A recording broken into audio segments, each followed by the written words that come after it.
सुशील और मुकुल दो भाई थे। पिताजी का देहांत हो चुका था, इसलिए घर की जिम्मेदारी बड़ा होने के नाते सुशील पर ही थी। उनकी माँ सरस्वती अक्सर बीमार रहती थी। घर संभालना उनके लिए मुश्किल था, इसीलिए उन्होंने सुशील की शादी जल्द कर दी। सुशील की पत्नी कविता के आने से घर के खर्चे और भी बढ़ गए। घर में नई बहू, बीमार माँ और मुकुल की पढ़ाई का खर्च। सुशील की तो जैसे जान आफत में आ गई। सुनते हो जी, एक कमरे में अब गुजारा नहीं होता, अब आपको दूसरा कमरा बना लेना चाहिए। अरे तुम्हें क्या मजाक लगता है कमरा बनाना? वैसे ही इतनी तंगी चल रही है और तुम्हें कमरे की सूझ रही है? ये तो बताओ, आखिर ये लोग कब तक बरामदे में रहेंगे? देखो कविता, जब तक मुकुल की शादी नहीं हो जाती, बस एक बार मुकुल की ग्रेजुएशन हो जाए और उसे कोई अच्छी नौकरी मिल जाए, फिर एक कमरा क्या, ऐसे 10 कमरे बना लेंगे। कविता बड़ी हसरतों से उस दिन का इंतजार कर रही थी। एक दिन मुकुल एक लड़की को शादी के जोड़े में घर ले आया। आओ डिम्पल, आज से ये तुम्हारा ही घर है। सरस्वती और कविता उन्हें देखते ही रह गई। इसका घर है? मतलब मुकुल, तूने ये घर इसके नाम कर दिया क्या? आखिर ये है कौन? माँ, ये आपकी छोटी बहू डिम्पल है। हम दोनों ने शादी कर ली है। अरे कमबख्त, कौन सी तेरी उम्र बीती जा रही थी? कम से कम रहने का ठिकाना तो कर लेता, तभी इसे ले आता। अब क्या इसे मेरे सिर पर रखेगा? माँ, अगर मैं इससे शादी नहीं करता तो इसकी सौतेली माँ इसकी शादी इससे दुगनी उम्र के एक कसाई से कर देती, और मैं इसकी जिंदगी खराब होते नहीं देख सकता था माँ, क्योंकि मैं डिम्पल से प्यार करता हूँ। डिम्पल को देखकर कविता की चिंता बढ़ गई। घर में एक ही कमरा था और उसमें वह रहती थी। वह घबराने लगी कि अगर इस कमरे में ये नई दुल्हनिया रहेगी तो वह कहाँ जाएगी। मामला गंभीर था। डिम्पल को उसके घर भी नहीं भेजा जा सकता था। मौके की नजाकत देखते हुए सरस्वती बोली, कविता बहू, तुम इसे अपने कमरे में ले जाओ, आज से ये वहीं रहेगी। माँ जी, ये आप क्या कह रही हैं? ये मेरे कमरे में रहेगी तो मैं कहाँ रहूंगी? मैं अपना कमरा नहीं छोड़ने वाली। हाँ, ये अपना ठिकाना कहीं और ढूंढे। अरे बहू, तुम तो बड़ी हो, उसकी मजबूरी भी समझो। बेचारी कहाँ जाएगी? कुछ दिन मिलजुल कर रह लो, फिर देखते हैं कि क्या करना है। मुकुल, तुम डिम्पल को लेकर अंदर चलो, कविता को मैं समझाता हूँ। कविता को बहुत तेज गुस्सा आ रहा था। बस चलता तो वह उन्हें धक्के मार कर घर से बाहर निकाल देती, मगर क्या करती? पति के डर के मारे वह मन को मार कर रह गई। कविता दौड़ी हुई अंदर गई और बोली, मुकुल सुनो, हमारे कमरे में रहना तो ठीक है, लेकिन अपना बेड शेयर नहीं करूंगी। अपना सोने का ठिकाना कर लेना। ये सुनकर डिम्पल रोने लगी और बोली, मेरी वजह से तुम्हें कितनी तकलीफों का सामना करना पड़ रहा है। अरे नहीं पगली, इसे तकलीफ नहीं बल्कि एडजस्टमेंट कहते हैं, और कुछ दिन तो एडजस्ट करना ही पड़ेगा। कोई बात नहीं, भैया भाभी बेड पर सो जाएंगे और हम इधर जमीन पर चटाई बिछाकर सो जाएंगे। डिम्पल धीरे से बोली, लेकिन बड़ों के सामने हम दोनों एक साथ। तुम जरा बैठो, मैं कुछ सोचता हूँ। मुकुल ने कमरे में कील ठोक कर बीच में एक पर्दा लगा दिया। देखो डिम्पल, अब ठीक है ना? अब आधा कमरा भैया भाभी का होगा और आधा हमारा। डिम्पल बहुत दुखी थी। ऐसे ससुराल की तो उसने कल्पना भी नहीं की थी, जिसमें देवरानी और जेठानी का एक ही कमरा हो। रात में कविता और सुशील पलंग पर सो गए। मुकुंद और डिम्पल ने नीचे ही बिस्तर लगा लिया। कविता सुशील से धीरे से बोली, कितने बेशरम लोग हैं ये, मेरे कमरे में ही सुहागरात मनाएंगे। कविता चुप भी करो, उन्हें आवाज़जारी होगी। अब तो उन्होंने बीच में पर्दा लगा लिया है, फिर कैसी दिक्कत? ओफ, ये मच्छर भी चैन से नहीं लेटने देते। बेचारी नई बहू भी परेशान हो रही होगी। कविता को मच्छरों से याद आया और उसने सोचा, क्यों ना आज कछुआ छाप जला दूं, और एक नहीं 2-3 जला दूं, फिर मच्छर भागे ना भागे, ये दोनों तो भाग ही जाएंगे। वह उठी और कई कछुआ छाप जला दिए। पूरा कमरा धुएं से भर गया और वह खुद मुंह ढककर लेट गई। डिम्पल बुरी तरह खांसने लगी।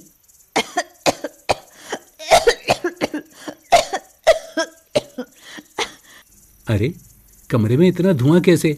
डिम्पल, तुम्हें तो बहुत खांसी उठ रही है। मुझे इस धुएं से एलर्जी है। कविता, तुमने कछुआ छाप जलाया है या उसके पूरे पैकेट में आग लगा दी? अरे बेचारी डिम्पल का खांसते खांसते बुरा हाल हो रहा है। मैं दरवाजा खोल देता हूँ। कविता फुसफुसाते हुए बोली। चुपचाप यहीं लेटे रहो, कोई जरूरत नहीं है।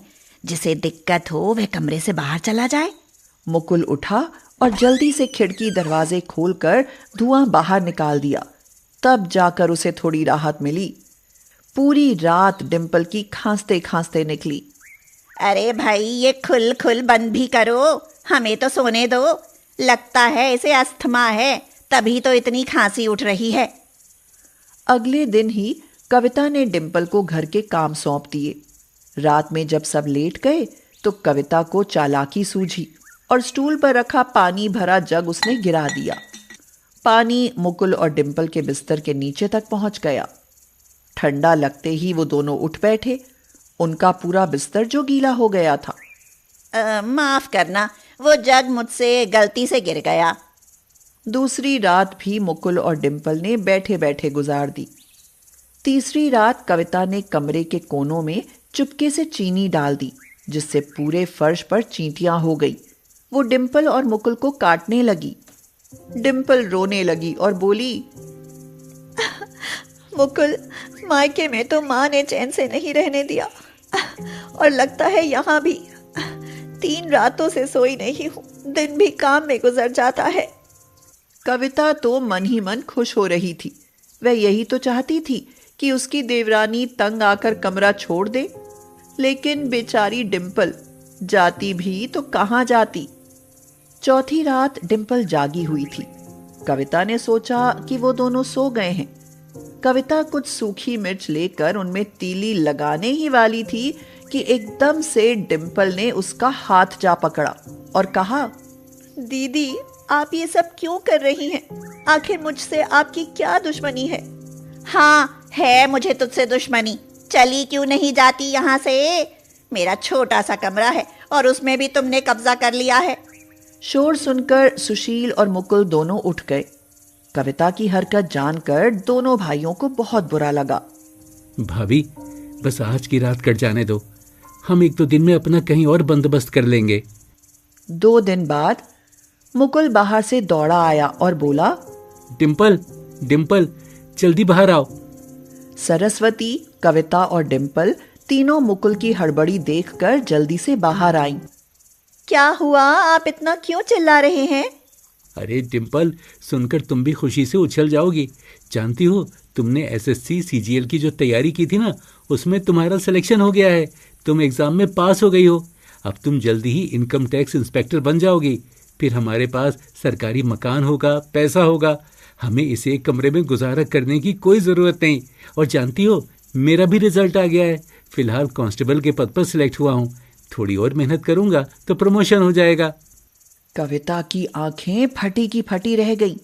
वह सोचने लगी, हाय, बित्ती भर की छोकरी इतनी पढ़ी लिखी है, मैंने सपने में भी नहीं सोचा था। अब तो ये अफसर बन गई है, हम जैसों को कहाँ घास डालेगी। ये तो अपने घर में चली जाएगी और हम यहाँ। मुझे तो पहले दिन ही लग गया था कि ज़रूर लड़की में कोई बात है, और देखो कर दिखाया ना इसने, बन गई ना अफसर। डिम्पल, तुम्हारी जेठानी से कुछ छोटी मोटी गलतियां हो गई हो तो माफ़ कर देना। भला देवरानी जेठानी का कैसा बैर हो, तो मेरी छोटी बहन ही ना। डिम्पल मुस्कुराई और बोली, दीदी डरो मत, हम तुम्हें अकेले छोड़कर नहीं जाएंगे। अब हमारा अपना घर होगा और हम देवरानी जेठानी वहाँ साथ रहेंगे। उसके बाद हालात बदल गए। सब नए घर में चले गए और सब प्यार से एक साथ रहने लगे। देखिए ना, ये चिंकी बुखार से तप रही है और आप हैं कि ई का कोई गौर ही नहीं कर रहे। अतुल, गीता, मैं क्या चिंकी का दुश्मन हूँ? अरे पिता ही तो हूँ। समोसों का काम कुछ ठीक नहीं चल रहा। देखो ये 50 रुपए हैं, किसी गरीबों के डॉक्टर से दिखा लाओ चिंकी को। ठीक है, अब का कहें, शायद हमरा नसीब माँ ई झोला छाप डॉक्टर ही लिखत दिया भगवान ने। अतुल रेलवे स्टेशन के सामने समोसे का स्टॉल लगाता था। वह समोसे तो बड़े मन लगाकर बनाता था, मगर ग्राहकों को उसके बनाए समोसे कम ही पसंद आते थे। इसी कारण अधिकांश ग्राहक नीटू पहलवान से समोसे खाने के लिए भाग लेते थे। नीटू पहलवान के समोसे ठेले पर हमेशा ग्राहकों की भीड़ लगी रहती थी और अतुल था कि सारा दिन ग्राहकों को आवाज देने में ही लगा रहता था। फिर भी केवल कुछ ग्राहक ही उसके स्टॉल पर आते थे। आइए आइए आइए, ताज़ा समोसे खाने के लिए आइए। खट्टी मीठी लाल चटनी, तीखी हरी चटनी के साथ समोसे खाइए। अबे ओ गरीब, क्यों खामा गला फाड़ रहा है बे? ग्राहकों को तेरे समोसे खाना पसंद नहीं है, इसीलिए तो सब मेरे पास चले आते हैं। तेरे गला फाड़ने से कुछ नहीं होने वाला। पहलवान जी, इतना भी घमंड मत करो। देखना, कभी तो मेरे स्टॉल पर भी समोसे खाने वालों की भीड़ लगेगी। अरे वो दिन कभी नहीं आने वाला। तू भगवान से लाख दुआएं मांगे तो भी नहीं। यह सुनकर अतुल चुप हो जाता है और फिर मन ही मन में भगवान को याद करते हुए कहता है, हे भगवान, कोई ऐसा चमत्कार करो कि मेरे स्टॉल पर इस घमंडी पहलवान से ज्यादा ग्राहक आने लगे। कुछ दिनों तक नीटू पहलवान अतुल का इसी तरह मजाक उड़ाता रहता है और अतुल भगवान से इसी तरह प्रार्थना करता रहता है। फिर समय बदलता है और एक दिन अतुल घर आता है तो गीता कहती है, सुनिए, वो गांव से फोन आया है। अम्मा और बाबूजी का तबीयत कछु ठीक नहीं है, हमका गांव जाना पड़ेगा। ये तो बहुत बड़ी दुविधा आन पड़ी गीता। हम गांव गए तो हमारे समोसे के स्टॉल का क्या होगा? होएगा का, गांव से लौटने पर स्टॉल को दोबारा संभाल लेंगे ना। अरे नहीं गीता, उस पहलवान की नजर हमारे स्टॉल पर है। हम गांव गए तो वो हमारे स्टॉल पर कब्जा करके बैठ जाएगा। ई बात है तो आप गांव में जाकर अम्मा और बाबूजी का देखभाल कीजिए। इस स्टॉल को मैं और चिंकी संभाल लेंगे। हाँ, क्या तुम समोसे बना लोगी गीता? समोसा तो हम ऐसा बनाए लेगी कि खाने वाला हमारा तारीफ करता रह जाएगा। चिंकी के पापा, अगर यही बात है तो मैं आज ही गांव चला जाता हूँ। तुम और चिंकी स्टेशन पर समोसे बेचो। हाँ हाँ, बेच लेंगे। अतुल गांव चला जाता है और गीता समोसे बनाकर स्टेशन के सामने अपने स्टॉल पर खड़ी हो जाती है और बेटी चिंकी को समझाती है, सुन बेटा चिंकी, तुम आवाज लगाई के ग्राहकों को बुलाओ और हम ग्राहकों को समोसा देती हैं। ठीक है माँ। अब चिंकी ग्राहकों को आवाज देने लगती है, आइए आइए, स्पेशल समोसे खाने के लिए आइए। चिंकी ग्राहकों को आवाज देती रहती है पर ग्राहक उसकी तरफ देखते तक नहीं। सभी ग्राहक तो पहलवान की ठेली की तरफ चले जाते हैं। यह देख गीता हैरान हो जाती है और कहती है, ई का बिटिया चिंकी, ये सब ग्राहक तो वो मोटा पहलवान की तरफ चले जा रहे हैं। हमरा स्टॉल की तरफ तो कोई आता ही नहीं। यह मैं क्या बताऊं माँ, लगता है कोई हमारा समोसा खाना ही नहीं चाहता। चिंकी यह कह ही रही होती है कि तभी नीटू पहलवान उन माँ बेटी के उदास और रोने चेहरे देखकर हंसते हुए कहता है, अरे सुन, यहाँ तेरे समोसे कोई नहीं खाएगा, क्योंकि यहाँ का हर रेल यात्री मेरे समोसे खाना पसंद करता है। यहाँ तो बस पहलवान का समोसा ही चलता है। नीटू पहलवान का यह घमंड देखकर गीता को उस पर गुस्सा तो बहुत आता है, पर वह चुप ही रहती है। गीता कई दिनों तक समोसे लगाती है, मगर उसके समोसे खाना कोई भी पसंद नहीं करता। उसके आधे से ज्यादा समोसे खराब ही जाते रहते हैं। यह देख गीता दुखी हो जाती है, मगर दुख में भी वह हिम्मत का साथ नहीं छोड़ती। वह दिमाग से काम लेती है और कुछ नया करने की सोचती है। तभी उसके दिमाग में एक नया और अनोखा आइडिया आता है। वह चेहरे पर खुशी लाते हुए अपनी बेटी से कहती है, अरे ओ चिंकी बिटिया, अगर हम समोसा की जगह समोसा चाट बेचें तो कैसा रहेगा? समोसा चाट? माँ, क्या समोसा चाट भी हो सकती है? भेजा है तो सभी कुछ हो सकत है। देखना, हमरी समोसा चाट खाए कर लोग फूले नहीं समाएंगे। हाँ, अगर यही बात है तो फिर हम कल से समोसा चाट ही बेचेंगे माँ। अगले दिन गीता समोसे की जगह समोसा चाट बनाने की तैयारी करके स्टेशन पर जाती है और चिंकी बड़े ही उत्साह से ग्राहकों को बुलाने लगती है। आइए आइए, टेस्टी टेस्टी समोसा चाट खाने के लिए आइए।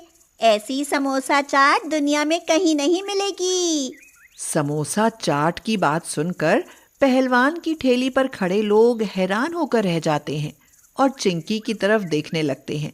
अरे समोसा चाट, ये क्या होती है भाई?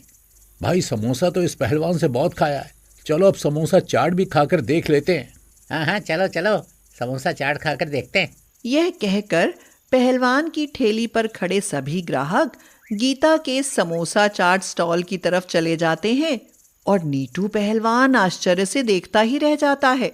अबे रुको रुको, अबे कुछ तो मेरे पास भी रुको। अरे वहां कुछ नहीं मिलेगा, देखना लौट कर मेरे पास ही आओगे।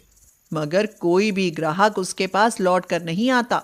लोगों को गीता की समोसा चाट का जायका पसंद आ जाता है और वे गीता की समोसा चाट की बड़ाई करते नहीं थकते।